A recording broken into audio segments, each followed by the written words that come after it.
Hi guys, I'm Brendan McCormack and welcome back to the Perth Fitfam Podcast, where you get to hear from the best thought leaders and change makers from across the Perth fitness scene.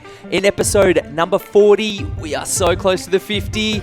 We're catching up with Tash Sergi, who is an Australian Ninja Warrior, super mum of two, and personal trainer here in Perth. She has a super inspirational story of how she overcome cancer when she was 17 years old and has just gone on to do awesome things. I thought she'd be great to catch up. Great to hear about her story, and hopefully you guys enjoy and get inspired by what she has to say. The Perth Fitfam Podcast is brought to you by True Protein. True is unafraid to cut through the noise of an oversaturated market and break the mold to deliver authentic, all-natural products with genuine health benefits and none of the fake stuff. True have bucked the trend for expensive, overhyped, bad-tasting protein powders and supplements packed with false promises to reinvent the marketplace and create a 100% natural, delicious, quality protein with no gimmicks, nothing artificial, and a completely transparent ingredient list. You can get True Protein online at trueprotein.com.au and use the code PERFECTFAM10 for an exclusive PerfectFam discount. Or if you want to pick up locally, we have over 120 retailers right here in Perth. And if you'd like to find the one closest to you, just shoot me a message and I'll point you in the right direction.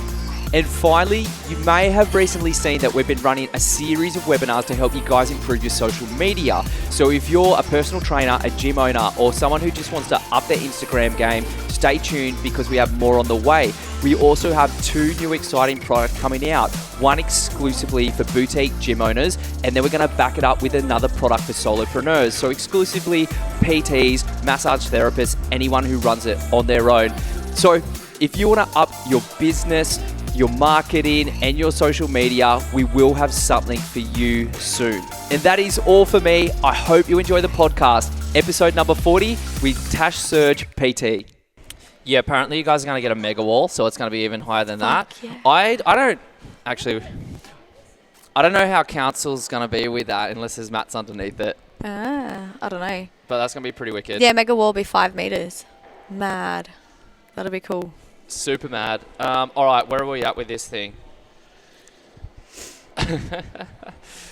Just to see how I've been set up. Am I set up to succeed or set up to fail? There we go. 85% think that I'm going to get up today. 15% think no. 15%, you're about to get blocked from Perth Fitfam. Stay tuned. Tash Sergi, welcome on. This is podcast number 40.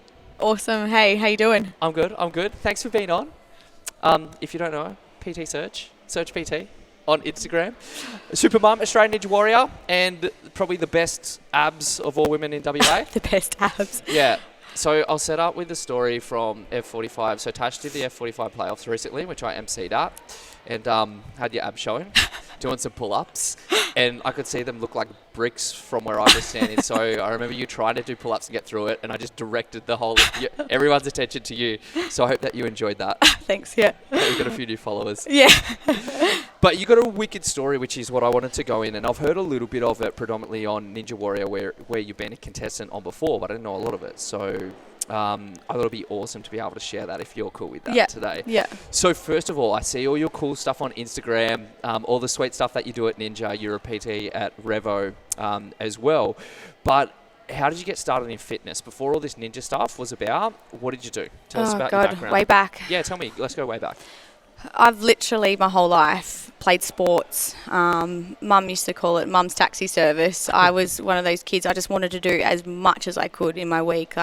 I grew up dancing, trampolining, netball, a little bit of gymnastics. I baton twirled. Baton twirl? That's a niche. At state and national level. Really? Yeah. Okay. Yeah. What else? Touch football was my main sport. And running, athletics at school. Mm-hmm. That were like my main sports growing up. Became a personal trainer 9 years ago. I was doing because of my sickness with my cancer in college. You're probably going to get to that later. Yeah. Yeah. I missed out on a lot of college, so I fell into hospitality at the start. I just wanted to get into working, and but yeah, it wasn't really for me. And I decided, okay, yep, I need to do what I'm supposed to do, and became a personal trainer. I think from there is when I started taking my fitness a lot more serious. With my eating, just with my training, more structured with everything. Moved to WA. Whereabouts are you from? I'm from Canberra. No. Yeah. You didn't know. I'm from Canberra. Yes. Whereabouts? Did you go for the Raiders growing up? No, I went for West Tigers. Okay, we need to stop this right now. I was West Tigers. My mum was Raiders, so I grew up mainly in Gungahlin. Yeah. From about year 5. I was like part of Gold Creek High and that. North side. Yeah, I was south side. Canberra's all about the north and the so south. So you like Arundel College or something? Tuggeranong. Tuggers. Okay, Lake cool. Tuggers. There you go. How long ago did you move over here? 8 years ago. Yeah. I became PT and then moved over. Yeah, so. Okay, who did you do your PT through? The Australian Institute of Fitness. Okay, I did mine there too, but I moved over here in 2006. Yep. And I think I got my Cert 3s and 4s in 2005. Yep. There you go. I was 2010. 2000, yeah. Yeah. There you go. Yeah. Craziness, small world. I know. That's awesome. So so you were from Canberra originally, did your PT, and then came over here. Yeah, came over here. I met my lovely partner, and I found out when I moved over here that I was premenopausal. Just with what happened with my cancer. So we decided to start trying for kids. Got told that I couldn't have kids, and it was really, really lucky. Fell pregnant naturally. Towards the end of my pregnancy, I found out that the LFL, the Lingerie Football League, were bringing their brand to Australia. Yes, I remember this, the Angels. Yeah, so I was fully pregnant. I was 36 weeks pregnant, and I said to my partner, I'm trying out for this team. And he's like, no, you're not, you're pregnant. And I was like, yes, I am. Yeah. And then I was like, I'll just go talk to them, and then when I have the baby, I'll see if they want to test me and stuff. Yes. And mind you, I hadn't trained for the whole 9 months of my pregnancy because I was high risk. But I was like, no, I'm making this team. Okay. Anyways, I ended up going into labour the day of the tryouts, so I missed the tryouts. But then 2 weeks later, I went down and I met the coaches. Yeah. Told them about my background of all the sports I played and stuff, and they were like, cool, can we test you? And I was like, no, I've just had a baby. And they're like, okay, when can you come back? Yep. And I was supposed to come back in 6 weeks after you're allowed to come back. Yeah. But then me being who I am, I straight away left that, and I was like, I'm not making an idiot of myself. So I started doing some light training and building myself up. And then 5 weeks after giving birth, I was like, okay, I've had enough now, I want to go back. Okay. And I went back and they fitness tested me, and I made the squad, and ended up playing with them. And so I got to ask a question about that. Did you play on the team that played at NIB Stadium? Yeah, I did. Yeah. Do you remember that I was there? Oh, I don't remember. I was on the field. Were you wearing the onesie? Was it you, that person? Nah, I was on the sidelines because I was with Body Science at the time, and I was slinging you guys supplements. Yeah, it was really cool. I'm gonna show you a photo later, but I was on the. I'll probably be in that then. Did you know I was in that? No, I didn't. That's so funny. So Nicole Harvey. Yeah. So Nicole was my connection into that. So that's wicked. There you go, so double small world, camera and lingerie finding football out league. new things. Just from this. That's wicked. So I've always played high level sports. Growing up, I played state and national level for touch football. When I was 18, I made shadow play for the Australian side, or for the under 18s, but that was just after I found out I had my cancer. And so I ended up having to pull out of that position. That was kind of top level as I got when I was a teenager. So then, the next biggest thing was the LFL that I played for. And then, after that, I've always kind of been chasing that high of what I'd like to get out of my sports, and then was the ninja. So was it hard, like learning all of those skills at the same time? Yeah, it was just I think as well, my size, I was like the little bulldog on the team. I was short, and they told me I had to put on weight as well. I was 52 kilos at the time, and they were like, no, you need to put on weight. And I played defense, so it was but just technically, just knowing it's such a technical sport. Do you know much about American football? No, not really. Like just little bits and pieces. I played Madden on PlayStation growing up, but not really much. So it's actually really fascinating. So every single call that you have, or play that you have, has like a code word. Yep. So, and all these code words mean, so like the first code word they say like might be how the team positions. The next one is like who's going to attack. And then it's like what moves then you run in that position. So it'd be like Alpha, Romeo, Black, White. And you have to memorize by heart where you are, what you're doing, who you're attacking, what angle you're running, and it's just like, and it changes every single play, and the coach will go blah blah blah blah, and then you're in, and then so and you're just don't be the person that messes it up. No, so you got to learn that, but then you got to learn obviously all the different moves as well. So there might be one, all the different patterns. So where you had to take 2 steps forward, run sideways and shoot forward and then turn and catch the ball, so it was cool. That's pretty cool. So then the LFL went defunct a few years ago, and there's been a bit of a gap. So then what did you do after that? After the LFL, how long did Ninja? I focused more on my touch football after that. Okay. Since moving over here, I never played nationals just because of the having kids. Like is that all nationals is in Coffs Harbour, and I say it was too much with kids, but then I've been over in America and stuff in Ninja. But I just, as much as I did, I stuck to the state level and just focused a lot of my training. I did a few half marathons over here. Nice. And just kind of that was as big as I did at the moment. Over that time. And then, got into Ninja 2 years ago. How did that come about? My friend that I was playing touch football with was like, we didn't know about it. She goes, and I've been following Ninja on YouTube for ages. Oh, wicked, yep. And I always just thought it was just such a cool sport. I love that they compete against the guys, but also it just tests so much of your athletic ability. Yep. And she goes, oh, there's a Ninja Academy in Perth. And I was like, no. I was like, we're going. And, I came down and I literally trained until my skin fell off my hands. And I was just bleeding. And, it just tears you so much on your first go. And then I straight away was like, I'm signing up. That's it? Just fell in love? Yeah. I was like, this is so me. I felt like everything that I'd done, all my sports growing up, had given me kind of a little bit of the skills or that you needed for this sport, because upper body strength, athleticism, body awareness, balance, all that sort of stuff that goes into Ninja. So I have a question for you, and like, just out of curiosity, why did you never go to CrossFit? And I'm not trying to sell CrossFit, by the way. No. I'm just curious, because most people with an athletic background, when they get into fitness as their sport, they choose CrossFit. Yeah, that's funny. A lot of people actually assume that I was into CrossFit as well, because when we were in the Angels, we did a lot of Olympic lifting. Yep. And my style of training as well, every time I train, I never just sit in the gym and just go on the lat, pull down and bicep. Like I train like a CrossFitter. So I don't know. I think I've always been it's always been taken up as something else I've had to focus on. So because obviously with the LFL, like the training with that was like 6 days a week, and then even with touch, after that, when I was focusing more on my touch, I was playing like 3 games a week, and then you'd have your sprint training, and then out of that I'd be in the gym doing my strength training for that. So I suppose it'd have to be another clone myself to then do that. So I haven't written it off, but that's it. Sanctionals athlete. Yeah. We need another female RX athlete in the mix. Yeah, and after doing the F45 as well, because it's same but different. Yeah. Yeah, I have been thinking about it. So. Yeah. It's obviously you had your own strength and conditioning, and then all the training that you did outside of that was very specialised to whatever sport that you were doing. Yep.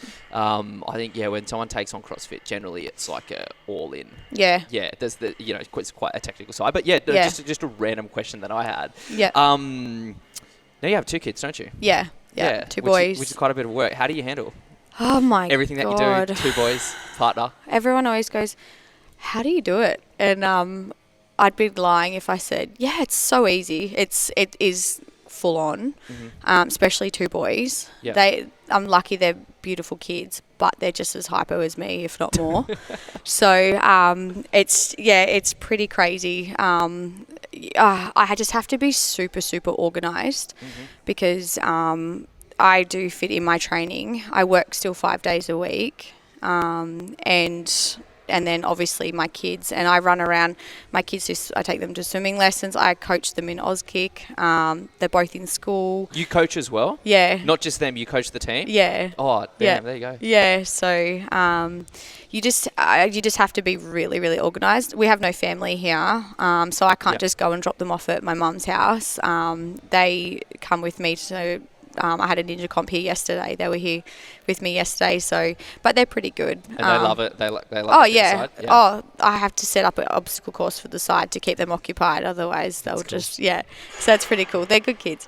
But everyone that asks me how I do it, I say you just have to be organised. And I literally, I'll look in my diary and I will plan out my whole week, and then I'll go, okay, I have to write down, okay, this is where I'm training, this is where I'm doing this is where I'm actually eating. If I don't schedule my lunch, I won't eat. Really? That's my day is just literally one thing after the other. This is when I'm stopping and writing programs. This is where I'm... Podcasting with Perth Fitfam. Yeah, like if I'm not structured like that, it gets a bit crazy, so... So let's touch on your cancer, so the illness that we just spoke that we went through. So what age were you? I was 17. Okay, and what kind of cancer was it? Ovarian. Okay, sure. So how did you find out? Tell us a bit about the story with this. Oh, God. I'm actually really lucky. I have, at the time in Canberra, my doctor, she was really thorough because I had no symptoms at all. And it's such a silent killer. And I literally had inconsistent bleeding.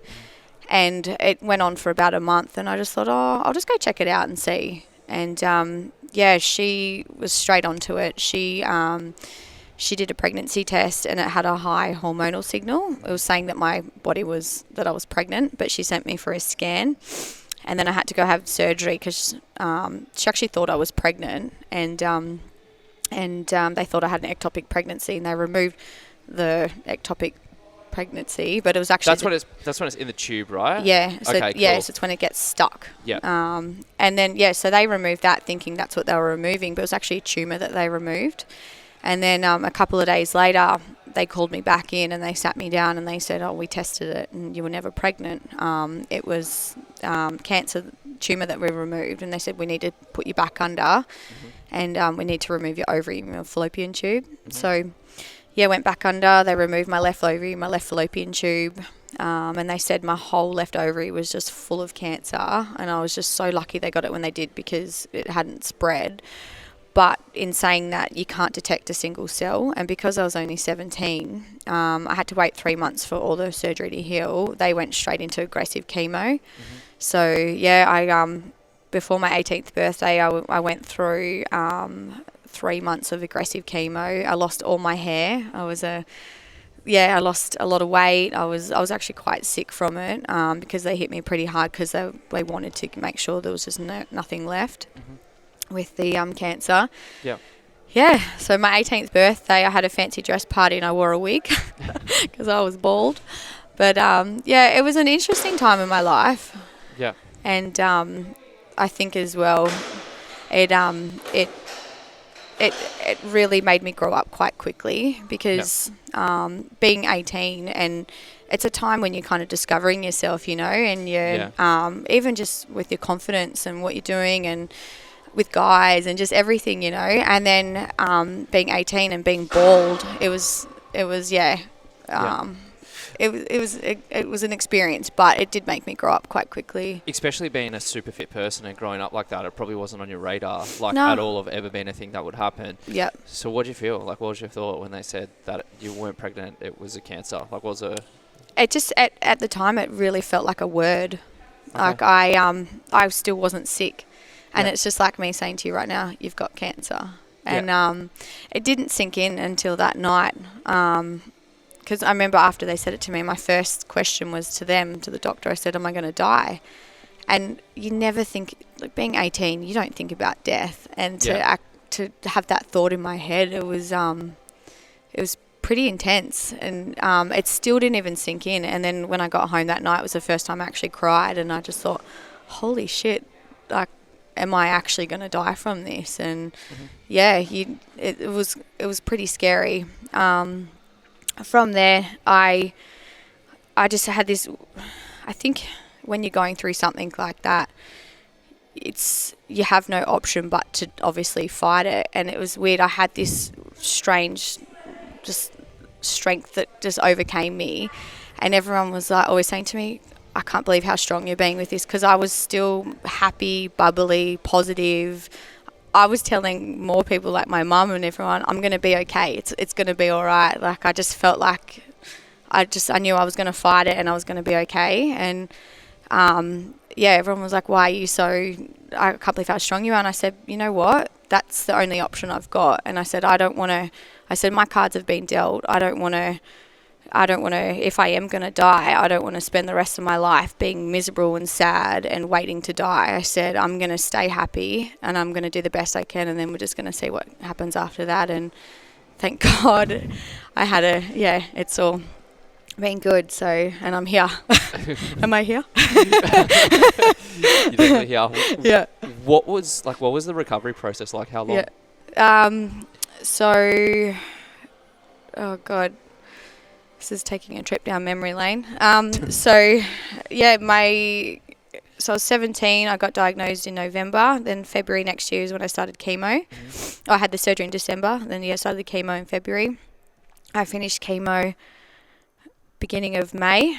And then it was just literally getting better and getting back my strength from there. My last day of chemo, I remember I was through chemo, I was still training for nationals for touch football. Are you serious? Yeah. How did you have the strength for that? Because when you, correct me if I'm wrong, I've never seen a family member go through chemo, but it basically drains all your strength and everything, right? Yeah, so I think I was in denial at the start, because I was going through chemo. Chemo is designed to kill cells, but it can't specifically kill a cancer cell. It kills all your cells, so your platelets, your red blood cells, your white blood cells, so obviously your energy, your immune system, I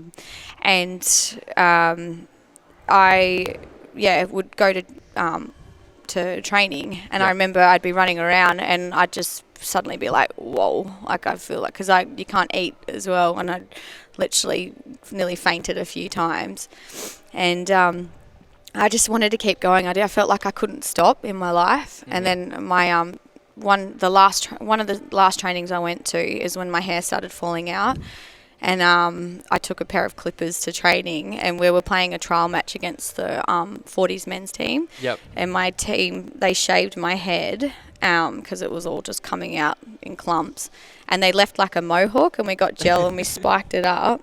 And I was running around the field, this little 18-year-old with literally like this gelled up mohawk coming out from here. It was pretty funny. This is me. That's the fun humour of it, hey? Yeah. I just had to laugh. Yeah.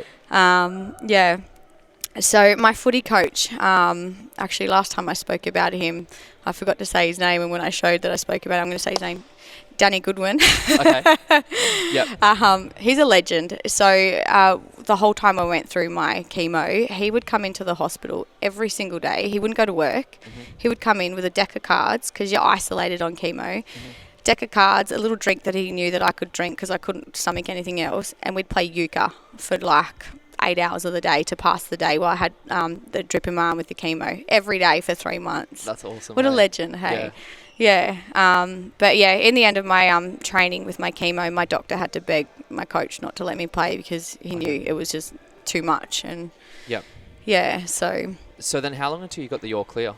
They don't give all clear until after 5 years. So I would go back at the start every 6 weeks and being tested, and then after I think a couple of years, it started being every 6 months. Yep. After 5 years, I'll never forget this. I had an Asian doctor, and he said, "Okay, Natasha," he said, "right, when you walk outside," he goes, "do you look up and you expect a flying saucer is going to hit you on the head?" And I said, "No." And he goes, "Exactly." He goes, "Don't live your life thinking that this cancer is going to come back." He goes, "That is not a way you should live." He's like, "I want you to just live life, enjoy it." He goes, "But just be aware of your body." And I've stuck by that, and I've just always just been focused on my body, but not being freaking out every day that I'm going to get cancer again. So, yeah. Wise advice. Eh? Yeah, very wise. So how much do you think it's changed you, and what's your outlook on life now?